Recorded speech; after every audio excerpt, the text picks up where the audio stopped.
So let's talk about a phenomenon that's been happening in the country for a number of years, but sort of came to a head last year, CT, when you started talking about the rising lakes and the effect. We highlighted the issue of the area around Lake Victoria, and then we started highlighting the issue around the Rift Valley and the lakes in the Rift Valley, Baringo, Bogoria, and all the others, and the fact that people are actually getting displaced because lake has come to home. And now home is no longer home, home is underwater. And crocodiles have come, started visiting, and to them, they're just within their habitat. They haven't noticed that it's actually the lake that is moving them further and further inland. They just think, wow. Be careful there, Rick. You're thinking for the crocodiles. Yeah. Things have changed. And so now crocodiles are enjoying a wider space to play. See, the crocodile spokesman. See, yes. You just look at them and you understand their plight. Oh, really? That's why you understand the plight of human beings now who then have to now move further and further up higher ground. And schools have reopened. Many schools, and we've seen very many photos and videos, clips from these areas where schools are completely and totally submerged. Okay? So there's a huge impact that has befallen the people who live around these lakes because they've been displaced by the floods. So NTV was running a story over the weekend, and it was a lovely story, The Rising Lakes. It was done by Zeynab Wandati, who is a science and technology editor at the Nation Media Group. And we want her to come in on air this morning so we can discuss this matter with somebody who went to the ground, interviewed a number of people, a number of residents, a number of government officials as well, researchers as well, to try and understand. So why would a lake be rising, and what is causing this, and what is happening to the people around there? So let's bring in Zeynab now. Zeynab Wandati, good morning. Good morning, Eric. Good morning. Thank you very much for joining us. Welcome to the Situation Room. Thank you. Lovely story that you did. I assume it took you a couple of weeks to run this story. Just take us through the areas that you visited and what you saw. Well, we were following the Rift Valley. We knew of the situation in Lake Victoria, but for this particular story, we focused exclusively on the Rift Valley. So we started up north in Turkana and followed it all the way to Magadi. It took us about 10 days and 11 nights on the road. Actually, no, 10 nights, 11 days on the road, documenting all those places. And a couple more months, of course, to sift through all that footage and deliver the story for the Daily Nation and deliver the story for NTV. And while we were on the ground, we saw quite disheartening things. It's another thing to see it on TV and read about it in the newspapers, and it's a completely different thing to actually be on the ground and see it firsthand. The frustration on the people's faces, that when you see the water. In fact, actually, when we went to Turkana, we got stuck in Lake Turkana at a point where the water wasn't there that morning before we arrived. We were going to a camp on the edge of the lake, just around the Lear there, and we found it looked like someone had poured water on the ground there. So we dismissed it as just very light soil, and we decided to drive through it, except it wasn't light soil. We got stuck in it and ended up staying there for 7 hours. So when we left the vehicle and walked into the camp to ask for help, and we told them we were stuck in water. They asked us, what water? We told them there's water at the gate. They said, no, there's no water at the gate. We just passed there this morning, there was no water at the gate. We told them, well, now there is. And they started to raise alarm. You guys come, the lake has found us, the lake has found us. So basically what the water did, it just surrounded them. So making the camp kind of an island. So before we arrived there, it was just a normal road with the lake on the other side of the camp, in front of the camp. But by the time we were arriving, the water had now come around and blocked them in. And so the camp had to be abandoned. What are people facing, Zeynab? Because we talk about the horror that they're going through, having lost their homes and things, but make it clear. What are people, because like you said, we here in Nairobi, on higher ground and such, you may not resonate with exactly what's going on. What exactly is happening with people and their livelihoods? For many of those people, they've been displaced more than once. the first time when the water comes, you move to higher ground, but you still you're leaving your land where you have your actual home and land that you actually own. So when you're moving to someone else's ground. So you may not necessarily have the money to rebuild. You'll have to talk nicely to this person and beg this person to allow you to share their land so that you can seek refuge. And then the water finds you there again, and you have to move a third time. So most of those people in many of those places, actually, they've moved more than once. There's some communities we found in Bogoria, they were moving the sixth time, because they've been moved and moved and moved and moved and moved, and that by the time we were finding them, they were about to move them. So they are now landless. They have no home. They've lost everything in the water. Some of them are now relying on food aid, because how else will they be able to feed themselves if they have no land to work on? So that's the other situation they have to figure out. How will they eat? Where will they get their next meal?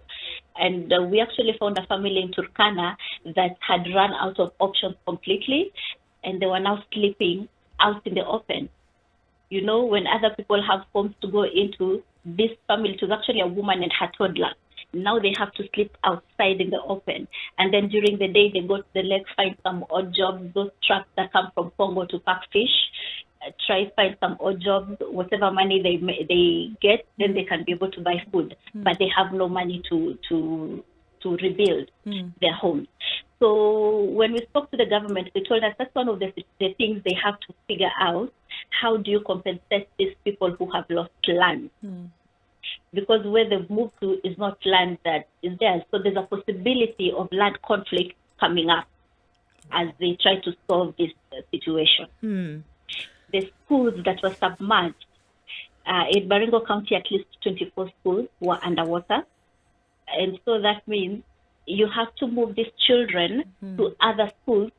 And in a time of coronavirus, how do you squeeze that many children in other schools without creating another crisis in terms of their health, compromising their health? So those are some of the challenges on the ground.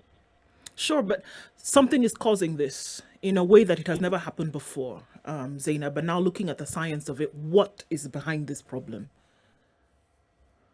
We did speak to members of the task force. The government set up a task force to look into it. And they told us that having been on the ground, they found three things that are causing this.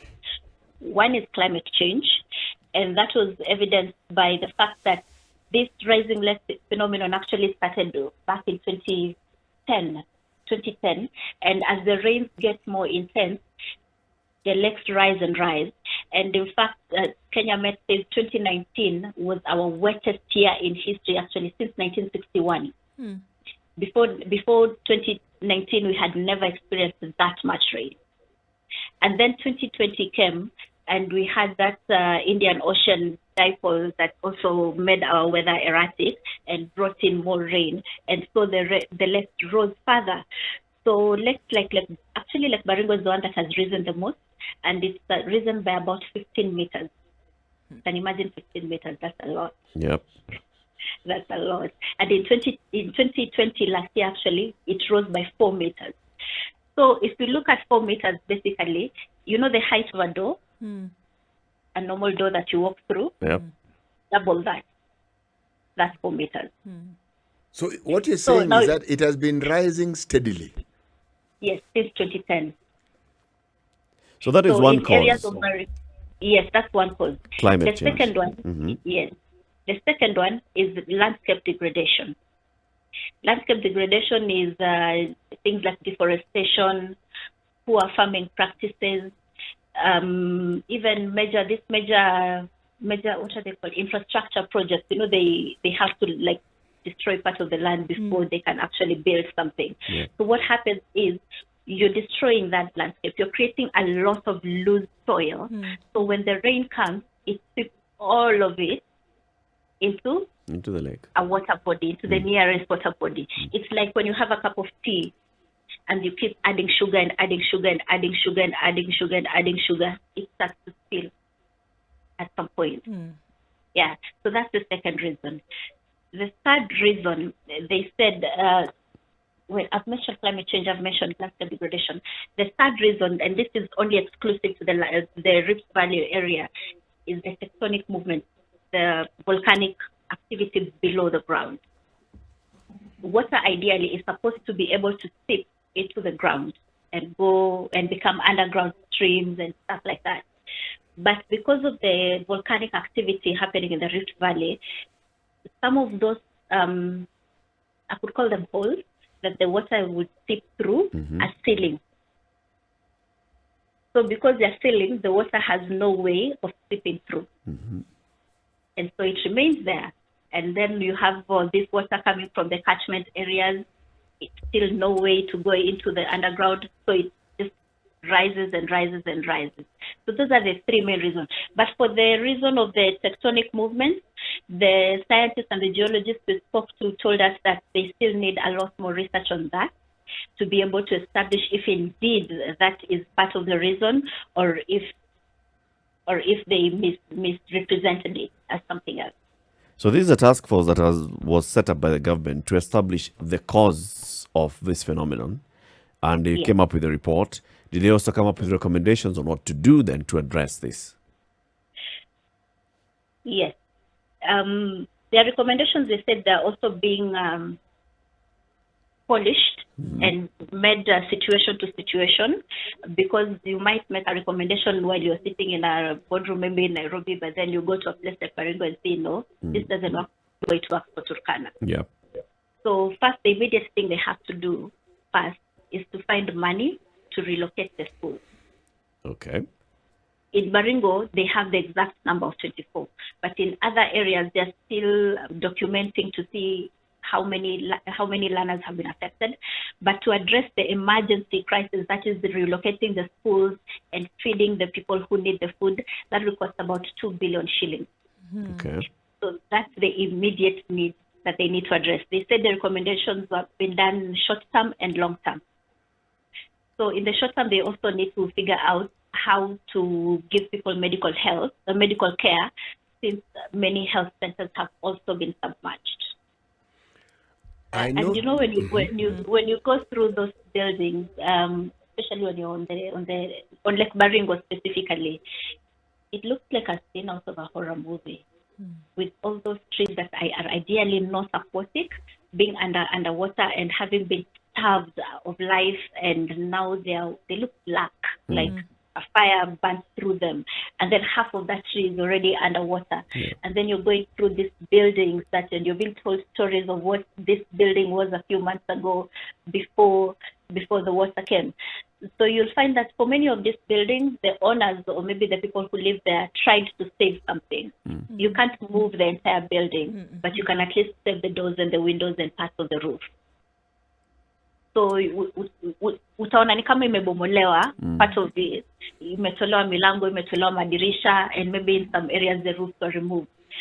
And in the areas where the roofs were not removed, we found crocodiles on those roofs, and it was very terrifying.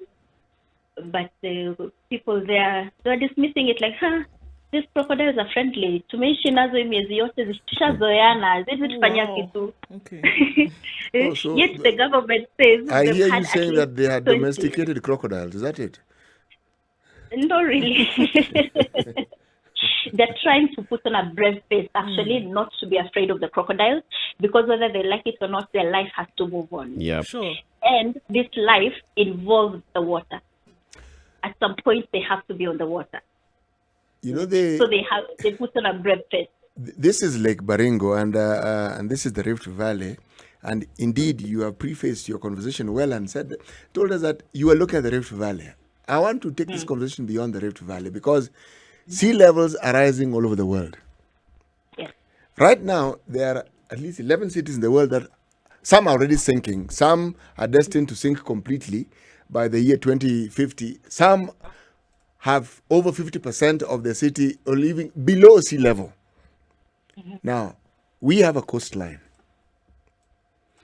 Did your studies take you as far as considering that because you have a coastline and because sea levels and ocean levels are rising, that those cities, those towns, those people who live near the shores of the ocean or the lakes might also be affected? Yes, but no, it was not included in the story because that will start a whole different conversation. Kenya Met actually has this data, and last year they released the very first ever state of climate report. We are members of the World Meteorological Organization, and the World Meteorological Organization does every year state of the climate globally. And in order to make the global report, each country has to submit their report. So the very first time, Kenya Met decided to publish a Kenya edition. I think you can find it on their website or somewhere online. And it documents the history of climate change in Kenya from as far back as I think I found some data going back as 1901, documenting how temperatures have changed, documenting how also climate change is affecting things like malaria, and of course the coastline. You see, unfortunately, we live in a world where many people don't believe that climate change is happening. So until they start to see actual impacts, like the rising lakes and the frequent cycles of drought, then they start to see, oh, something is actually happening.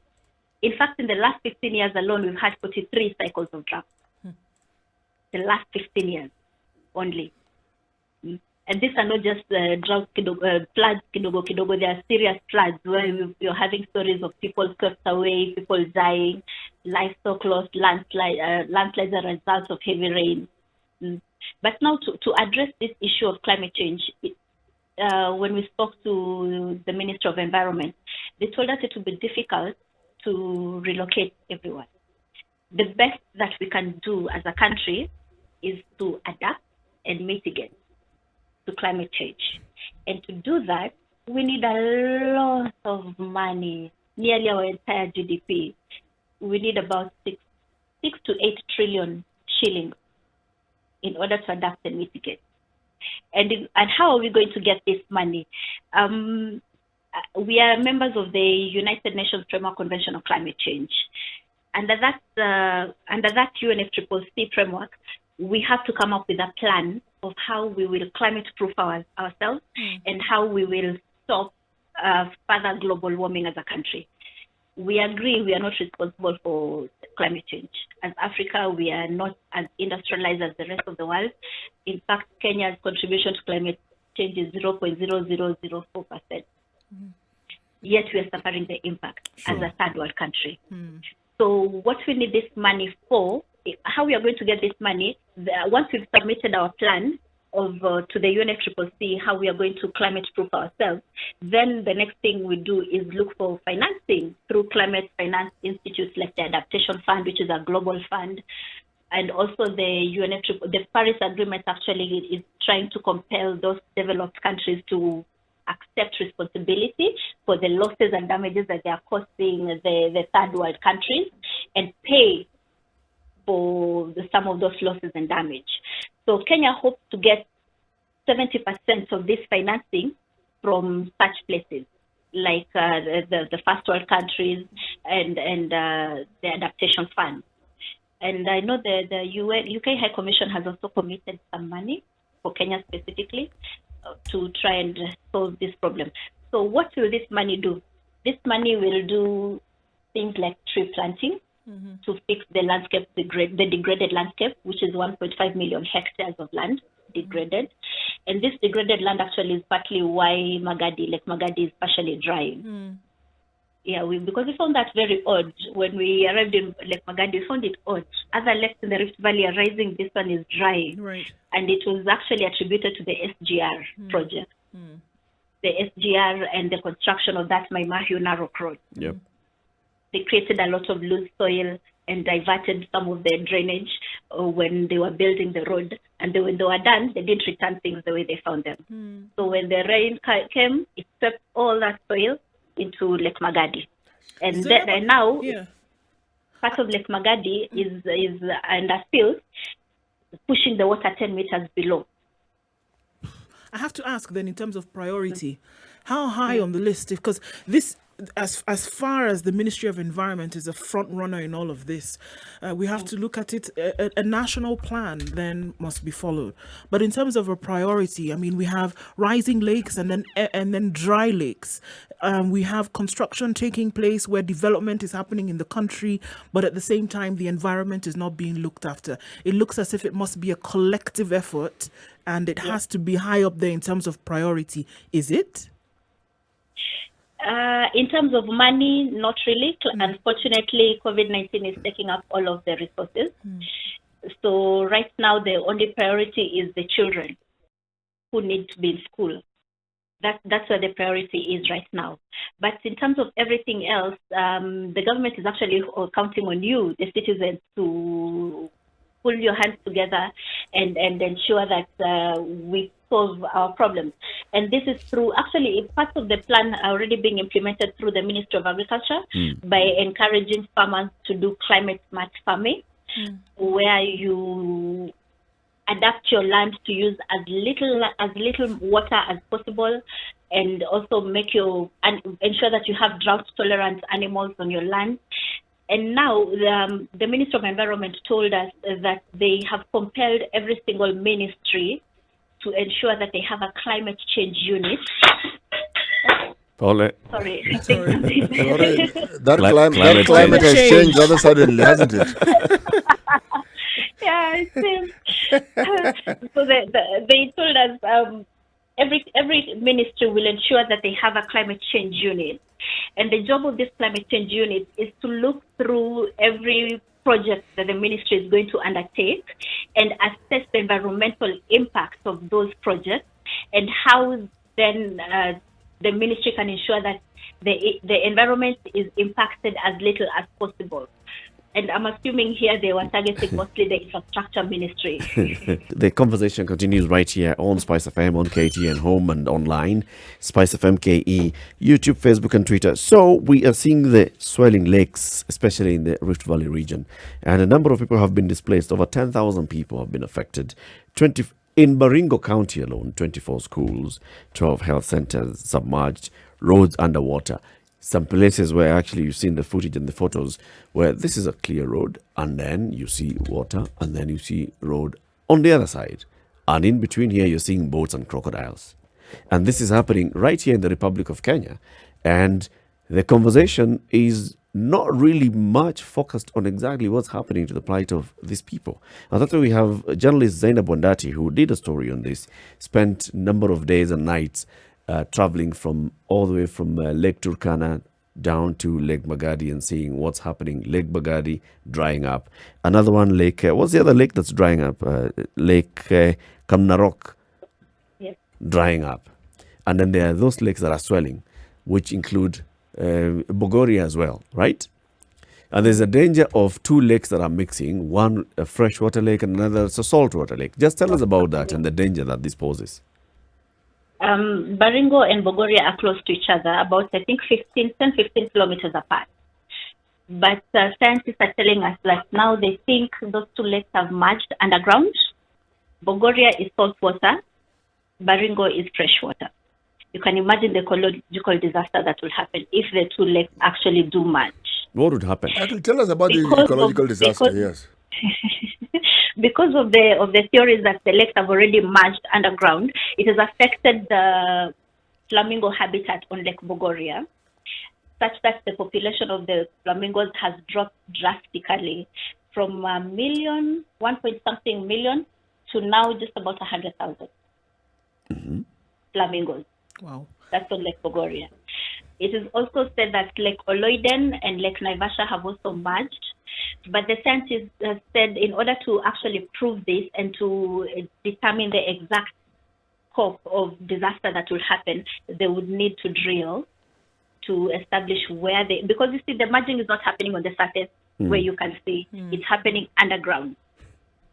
So they need to drill to find where they're merging from and to see how the ecology there has changed. But above ground, as the water keeps moving inland, do you know what else is happening? The maps of Kenya are changing. Because nobody knows for sure if this water is ever going to go back. Right. And there are already theories that where the water is moving to, it used to be there hundreds of years ago. So it's just simply going back to where it used to be. And now, as the water is pushing people further back, it's now taking over places that were not considered riparian land, but now has to be considered riparian land because it is underwater. So the maps of Kenya have to change. In fact, the Ministry of Environment told us they are still looking at how exactly the map will change, because now they have to redemarcate. That's the word, right? Redemarcate riparian land.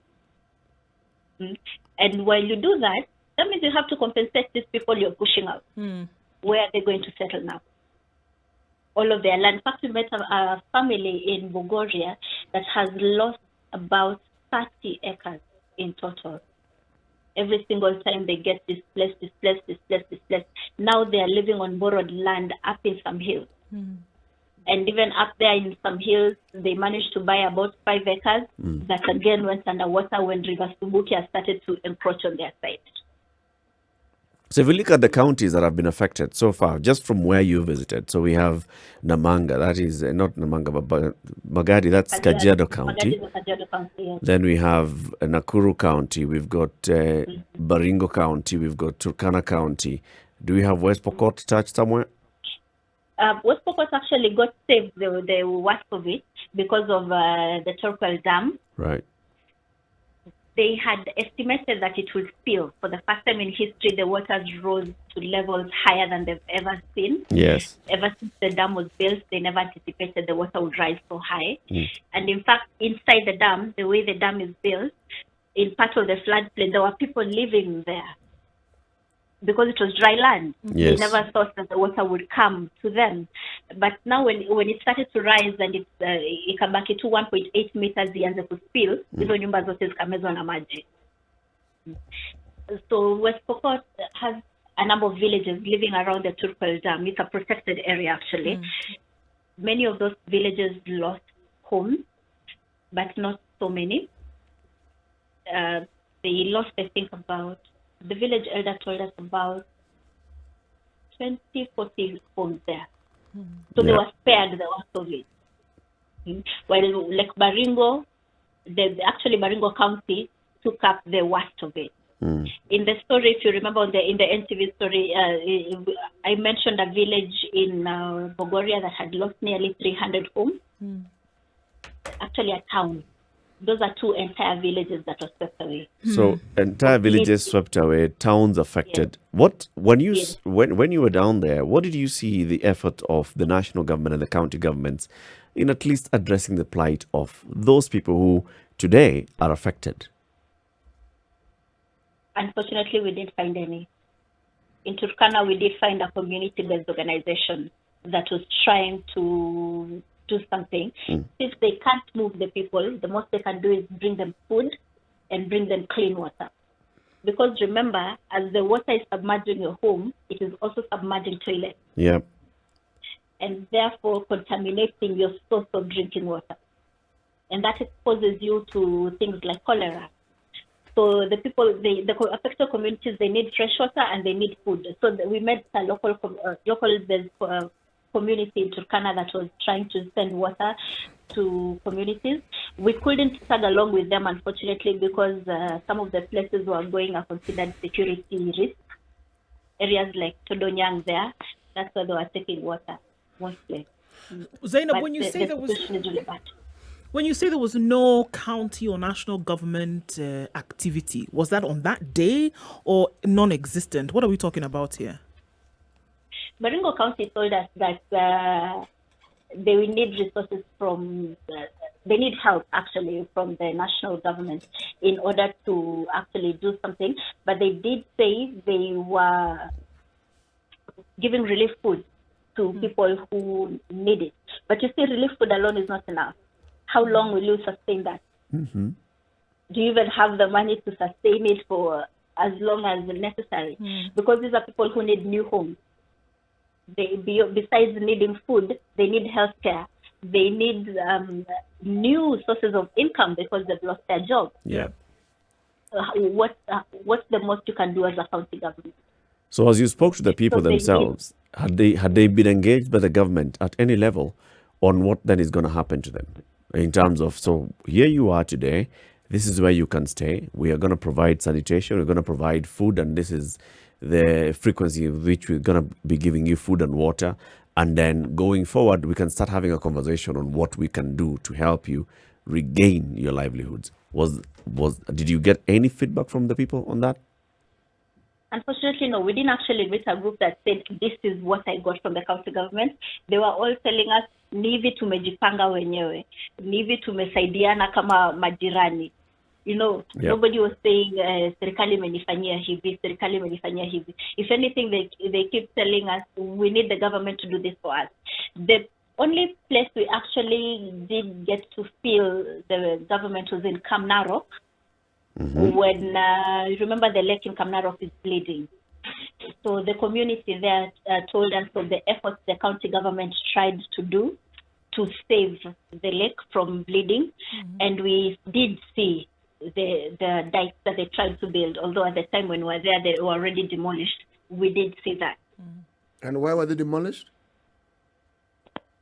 Unfortunately, you can't hold that water. They haven't figured out how to hold it.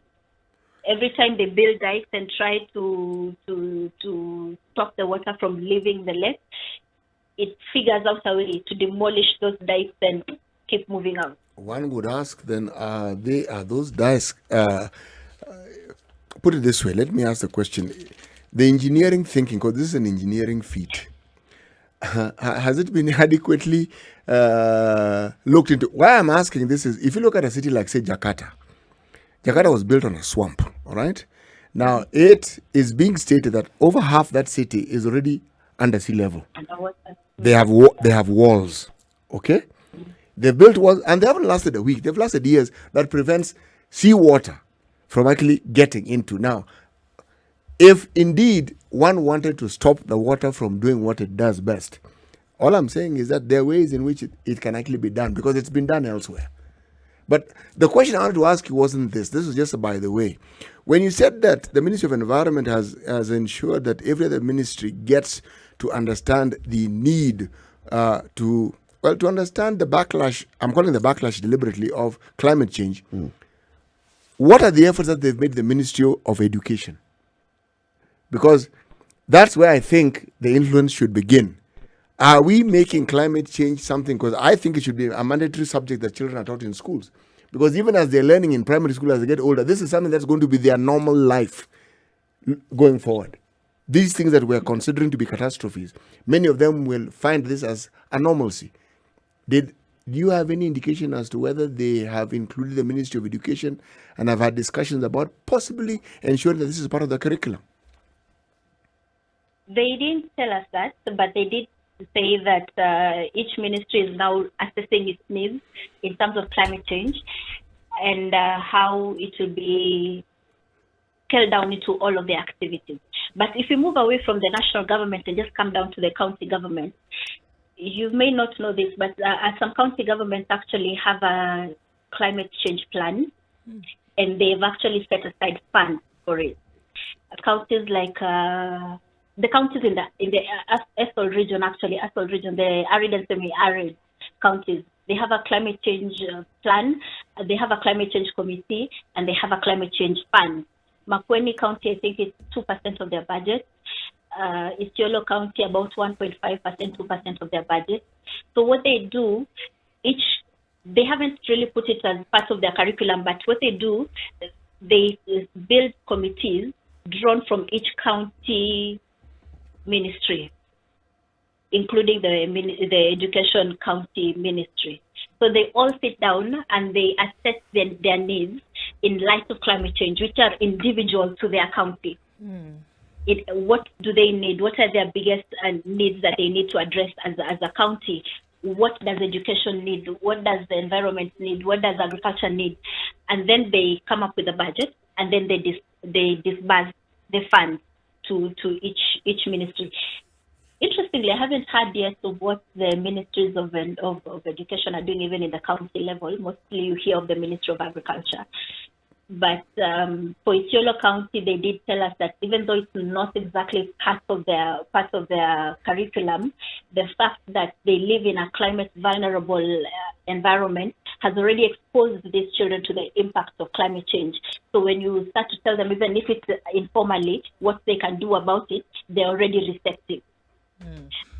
Zeynab, I know you're not in government policy and planning, obviously, but there are certain things that you have seen over time, and you look at the plans that organizations have made, and even what you're talking about now in terms of what county governments have been able to do.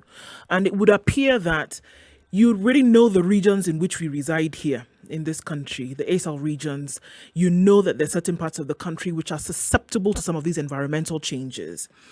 Is it possible to have plans put in place, in some cases to even predict what could happen based on what has happened historically, and then have a plan in place, even if it means setting out periodical budgets to sort out some of these things? Is it possible, or do we have to wait until these things happen before something is done?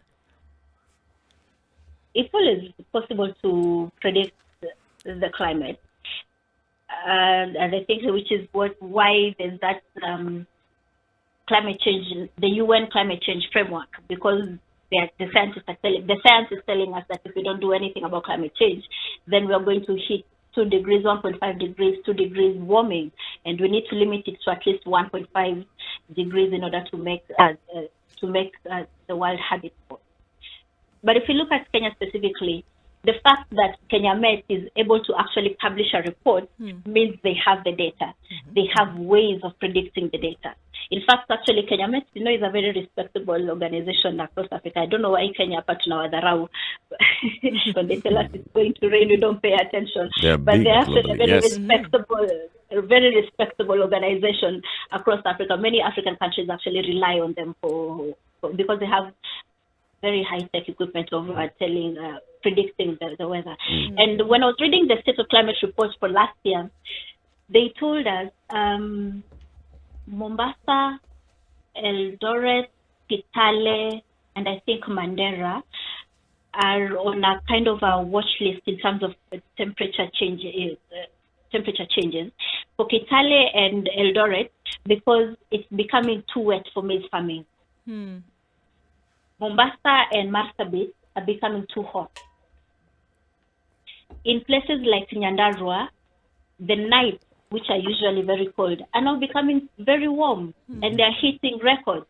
That it even went into the Kenya Met, the global. If you read the global report, they even mention, when you read the global report, they do a map and pin the what is it called? The temperature extremes or climate extremes in the different parts of the world. So they pin the country and they say what was the climate extreme in that country at that time of the year. So Kenya is on that map, specifically for, I think it's Nyandarua or Nyahururu, one of those two places, recorded some ridiculously low temperatures on one of the nights. So the fact that Kenya Met can actually give us this data, it means we can plan. Sure. Plan ahead. We can look at the data that they've given us already up until 2019, because 2018, because the report goes all the way to 2018. We can look at that data, build some kind of pattern, and then map and see what's going to happen next. Some climate scenarios that have been made for Kenya have said that some parts of the country will get wetter than they are. Some parts of the country will get cooler. And this is also evidenced by that report, that last year's report, that says Eldoret and Italy are becoming too wet for maize farming. So the same report also says because of the changes in temperature patterns, like even Kericho becoming too warm for tea farming, malaria is also moving to places we've never seen before. Why is Baringo County reporting malaria cases? I'm looking at that farming issue that you've talked about, because we're talking about regions that are heavily reliant on agriculture, and then also the push to move towards agriculture and agribusiness. So this would have a direct impact on this. Are there things like, all right, if you can't farm maize in Kitale, if you can't farm tea in Kericho, are there now other options that can be given? Are we thinking in that direction already? Yes, actually, the Ministry of Agriculture has several climate smart projects running, and in collaboration with other organizations like FAO and other development partners. So the good thing is farmers are already aware that the climate is changing, and they're already aware of what they need to do in order to adapt. Because if not the national ministry, the county departments of agriculture are telling them about climate change and how to climate proof themselves. So some farmers are doing things like conservation agriculture, which can be done both at a large scale and a small scale level. The farmers, we met some farmers in Makueni that are doing it on small scale level. Whereby conservation agriculture actually includes also things like zero till. Zero till means you do not haulimi shamba vile tumezoea na jembe. Utaweka tu herbicide, kill the weeds, and then you dig a hole only where you're going to put your seed. The good thing with that is when you're disturbing the soil as little as possible, evaporation does not happen as much. So that moisture is retained in the soil. And when the soil remains covered, also with the mulching and the grass that you leave on the ground, the sun doesn't hit the soil directly. So the seed in the ground is protected. And in turn, you know what happens? By the way, when you step on that ground, it's very soft. It feels spongy. Compared to shamba ile yenye imelimwa, when you till the land frequently, it eventually creates a hard pan, something called a hard pan. Unajua hata ukichukua jembe ukijaribu kulima hivyo nasikia udongo ni ngumu. You are struggling to get through that soil. Yet if you took the same jembe uende kwa ile shamba yenye imefanyiwa conservation agriculture, itapita very easily because the soil there is kind of soft. So this hard pan that you're creating when you constantly till the land means it also kind of alters the soil structure. And therefore making the soil unaiacha bare, unatoa hizo weeds zote unaziweka kando, unazichoma saa zingine. Zeynab, So you're exposing the if soil I hear you correctly, what you're saying means that an entire sector of agriculture will put out of business agricultural machinery. No, they're actually conservation agricultural machinery. Like people will just move into those ones where you can now just be, instead of having a machine that goes chopping up all the land, just doing holes where they're needed. And they Yes, exist. Engineering. you just put the harrows. Yes, you use the harrows, which farmers already have. What you need to do, what they do now is to abandon the plows, like the disc plows. But then they use the harrows instead. For small scale farmers, they're using things called jab planters. You can imagine that. All these projects, I'm sure they're happening. And we talk about this all the time. The Ministry of Agriculture has very many projects that are supported by other partners, left, right, and center. And that's why I have a problem, is that there are very many and they appear to be disjointed. Because at some point, do they come together and say, so this project supported by the Danish, this one supported by the Canadians, this one supported by the Americans, this one supported locally here. All of that, we've come together to a certain county and we've been able to transform and change the habits of the entire population in this county to move into smart farming. How do we coordinate all that? Unfortunately, agriculture is devolved. So the Ministry of Agriculture can't tell the counties what to do, if they want to make it public or not. So each county then decides, and mostly they do that through, on NTV, I have that Food Friday program. KTN, I know you have the Next Frontier. Yep. We have Farmers TV.